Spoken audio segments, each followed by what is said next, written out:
Sejumlah kejanggalan dalam kasus pembunuhan Angelin perlahan mulai terkuak. Motif dugaan warisan pun menguat.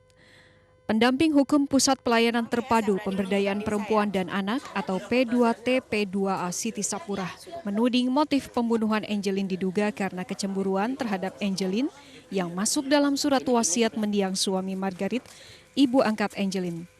Suami Margaret yang meninggal 5 tahun lalu memang meninggalkan sejumlah harta bernilai miliaran rupiah. Tolong baca di akte. Di akte sudah jelas mengatakan Angelin adalah akan masuk dalam ahli warisnya si Margareta. Ya karena dia sudah terlanjur masuk ke dalam ahli waris keluarga itu. Sedangkan si Ivon tidak tertera di situ. Kristi tidak tertera di situ. Dendam terlalu dalam ada di sana. Kenapa seorang Angelin yang bukan anak angkatnya atau anak kandungnya dari Margareta tiba-tiba masuk dalam ahli waris itu? Artinya baik. Kriminolog Universitas Indonesia Anggi Aulina menilai motif pembunuhan Angelin yang dilatar belakangi masalah warisan keluarga mungkin saja terjadi. Namun demikian motif ini perlu ditelusuri lebih jauh untuk mengetahui kebenarannya. Saya rasa harus ada wadah-wadah itu agar apa? Ini kan kita inginnya preventif ya, pencegahan ya, agar jangan sampai terjadi. Sangat disayangkan padahal kalau menurut saya padahal deteksi dini dari guru sudah jalan. Sayangnya deteksi dini dari guru ini tidak bisa diakomodir oleh lembaga yang lainnya begitu. Nah, untuk kedepannya gitu menurut saya ada baiknya apabila memang kita bisa menciptakan sistem deteksi dini yang cukup komprehensif gitu antara guru, lembaga atau kepolisian agar kasus seperti ini jangan terungkap saat sudah di akhir, sudah di kematian, tapi di awal, di gejala-gejala begitu. Ibu kandung Angelin rela menyerahkan anaknya pada Margaret akibat masalah ekonomi. Angelin pun diadopsi oleh Margaret. Namun Sekjen Komisi Perlindungan Anak Indonesia atau KPAI Erlinda mengatakan adopsi ini melanggar prosedur karena hanya ada akta notaris. Ya, Komisi Perlindungan Anak Indonesia itu melihat kasus Angelin ini ada 3 aspek yang kita lihat. Aspek hukum bahwa di situ adanya dugaan tindakan kejahatan yang sangat kejam, keji, dan itu melanggar Undang-Undang Perlindungan Anak, atau bisa jadi itu bisa masuk ke dalam KUHP juga pasal 340 untuk pembunuhan berencana, kita belum tahu, tapi yang pasti di situ ada tindakan pidana, pelanggaran pidana. Aturan soal warisan tertulis dalam akta notaris pengangkatan Angelin sebagai anak yang ditandatangani pada 27 Mei 2007. Tim Liputan memberitakan. Aku sudah mengakui kok, pernyataannya pertama itu adalah sebuah kejujuran.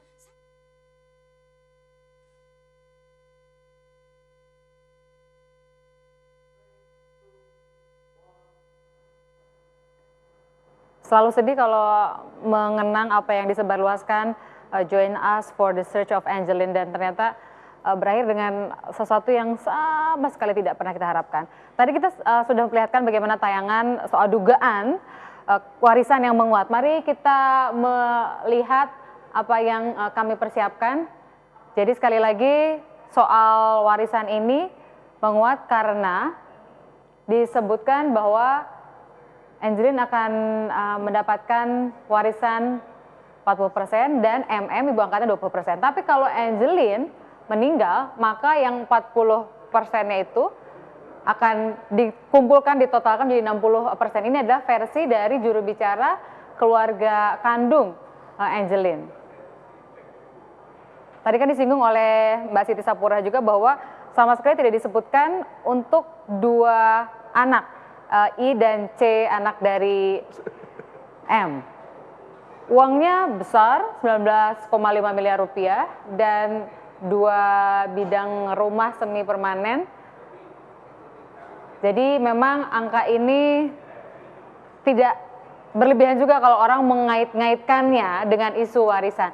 Sekarang kita akan berpindah dulu ke Banyuwangi, tepatnya di Desa Tulungrejo, Kecamatan Glenmore di Banyuwangi, Jawa Timur. Ada rekan kami yang akan menyampaikan mengenai proses pemakaman Ananda Angelin. Anjung Purbawi, silakan.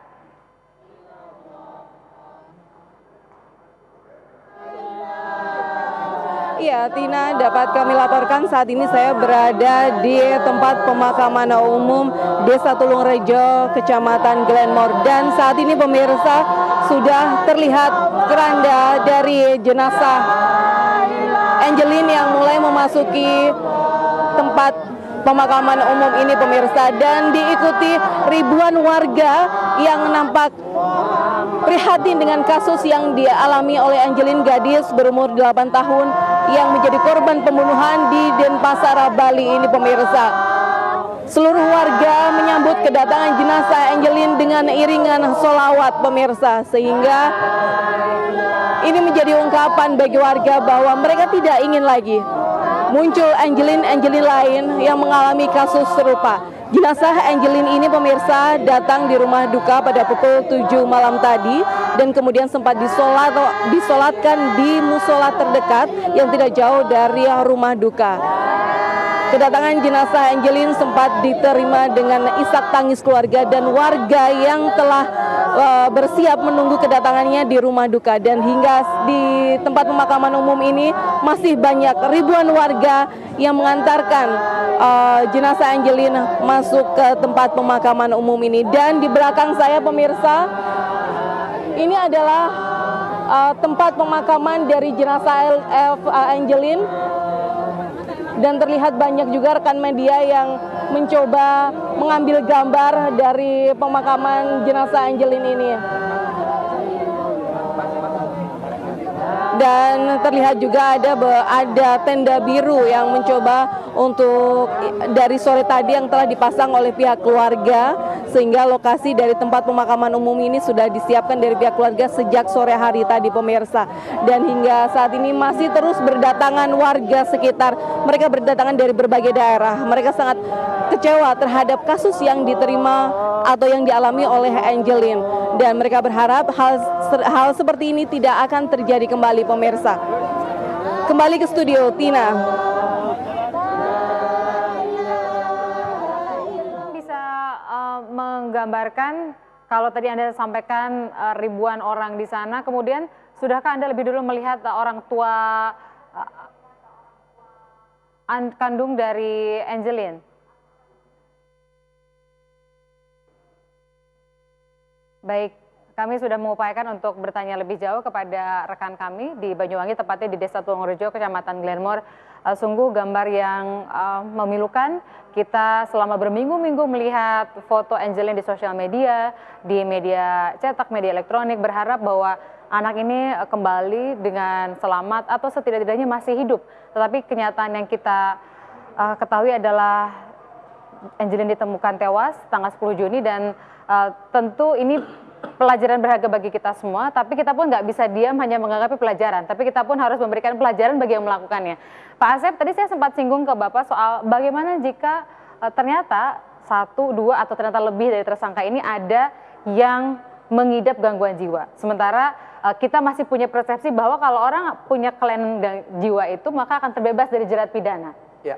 Di KUHP disebutkan orang bisa menghilangkan perbuatan pidana atau menghapus perbuatan pidana kalau orang itu sebenarnya sakit atau daluarsa. Nah, sakit ini harus keterangan dari dokter. Nah, apakah sekarang sakit jiwa, yang tahu sakit jiwa kan bukan ahli hukum, bukan hakim, bukan jaksa, bukan polisi, tapi adalah medis yang akan menentukan apakah dia sakit jiwa atau tidak. Nah, apakah dia bisa diproses atau tidak. Tapi kalau dia bisa melaksanakan kegiatan sehari-hari, dia belanja ke pasar, reaksi, saya kira orang juga bisa melihat, jangan-jangan sakit-sakitan. Tapi sekali lagi, untuk menentukan seorang sakit jiwa atau tidak, atau psikopat atau tidak, hanya medis yang bisa menentukan. Tapi secara KUHP yang menyatakan bahwa orang itu tidak bisa menghilangkan perbuatan pidana atau tidak bisa dipidana, karena orang itu sakit. Nah, sakit itu yang menentukan adalah medis sekali lagi. Dan hakim terikat untuk itu. Jadi kita juga jangan tergesa-gesa menganggap bahwa yang bersangkutan siapapun nanti yang ternyata dinyatakan itu mengalami gangguan jiwa, karena kalau betul-betul sakit ternyata dinyatakan tidak mampu untuk menjalani proses hukum oleh dokter, maka malah terbebas, kita sendiri yang ibaratnya jadi mangkel gitu Pak Asep ya. Dan saya yang menarik katakan Bang Aris tadi, ini kan tidak, sekali lagi kalau lihat fakta-fakta dikaitkan dari awal tadi surat wasiat, kemudian adanya kematian, ada hal yang mencurigakan, ini tidak mungkin dilakukan oleh satu orang. Katakanlah satu orang sakit jiwa, tapi ada pelaku-pelaku lain ya yang harus dikenakan. Jadi pembelajaran Tetina mengatakan harus pembelajaran bagi orang lain. Ini tidak mungkin dilakukan oleh seorang. Artinya ada unsur bantuan, kalau dalam pidana itu ada penyertaan, ikut serta pelaku, aktor intelektual ya, kemudian yang melakukan, ada pembagian tugas di situ nampak. Gak mungkin gak pembagian tugas. Kalau memang jenazah diketahui dalam dibungkus, ya udah bau, udah ada bisa masuk ke dalam, itu ada pelaku lain. Ini kan masih diperiksa ya, AA dan belum ada status penetapan status tersangka. Ya. Tersangka masih 2, A dan MM. Menurut Pak Asep, kenapa polisi demikian berhati-hati untuk kemudian mempublikasikan siapa AA ini dan bagaimana perannya dalam kasus ini? Gini, kita bisa memahami tugas penyidik. Emang kan kita susah akan menemukan, kalau orangnya tidak bunyi semua kan. Bagaimana orang ini meninggal, bagaimana dilakukan, kapan dilakukan, bagaimana cara dilakukan. Apalagi dilakukan misalkan oleh seorang dan lain hal setelah dilakukan eksekusi oleh orang-orang itu hanya menguburkan atau membuang atau mengubur dan sebagainya. Nah, ketika orang dilakukan oleh seorang, orang tidak ada yang tahu kan. Makanya memang di sini nanti penyidik itu untuk meyakinkan hakim ke pengadilan akan ditarik dari bukti-bukti petunjuk keterkaitan dari peristiwa awal, akhir gitu. Ya kecuali yang bersangkutan ngaku, tapi hari gini yang berani ngaku atau tidak masalahnya. Ketika orang ngaku hanya satu keterangan tersangka, terdakwa kan. Tapi tanpa didukung alat bukti yang lain memang susah. Memang bisa memahami bahwa polisi susah mengendalikan siapa pelakunya dan dilakukan oleh siapa. Emang tugas penyidik emang di sini susah. Tapi kan sekarang tinggal bagaimana dari fakta-fakta yang terungkap tadi ya, apalagi misalkan nanti visum, kemudian juga keterangan dokter sebagai keterangan ahli, itu yang akan disangkut pautkan. Jadi kembali ujungnya kepada keyakinan hakim berdasarkan bukti-bukti petunjuk. Bang Aris, soal warisan tadi kan kita ungkapkan bahwa ini kan nilainya besar, kemudian juga ada orang asing di situ. Jadi orang boleh nggak kalau kemudian berpikir, wah ini mah dari awal juga udah misalnya nih betul-betul modusnya atau motifnya adalah warisan, udah dipersiapkan sebetulnya malah jauh-jauh hari gitu untuk mengarah ke sana. Iya, jadi kalau berangkat dari pengalaman lalu sebelum kasusnya Angelin itu, banyak di kantor kita juga banyak perebutan warisan juga gitu, yang mengabaikan hak anak.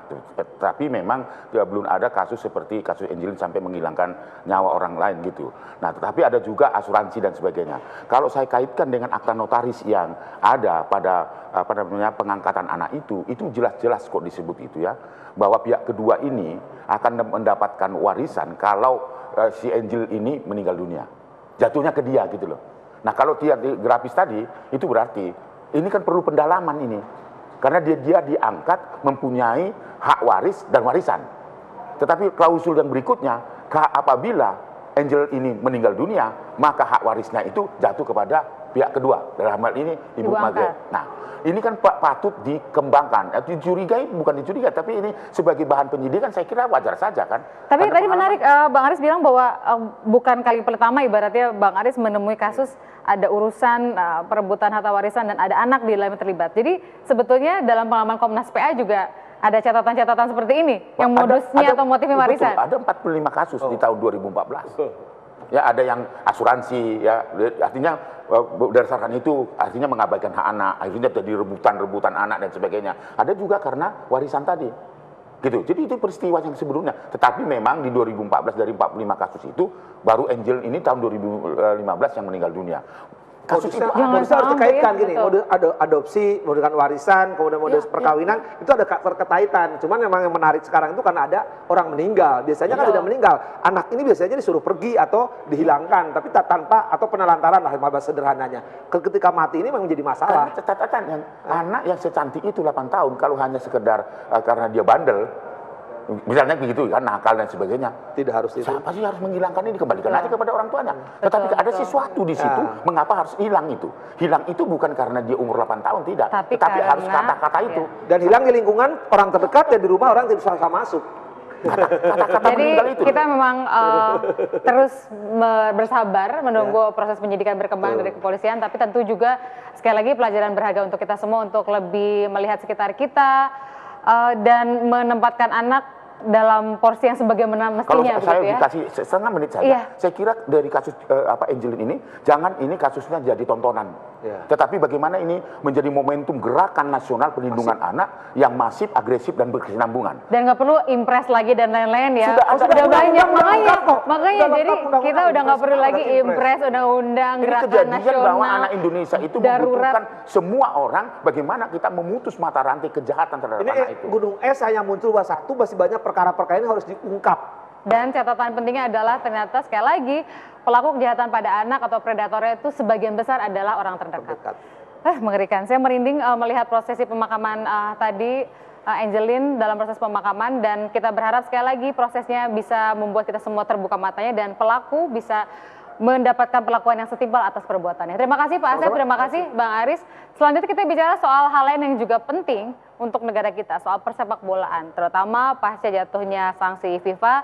Akan ada upaya-upaya mencari solusi bersama, ada PSSI di sana, ada tim transisi di sana. Tapi kalau buat kita semua yang penting ujungnya gitu ya, nggak rusuh, nggak ribut, prestasi. Kita lanjutkan sesaat lagi. Terima kasih banyak, nuhun Pak Asep.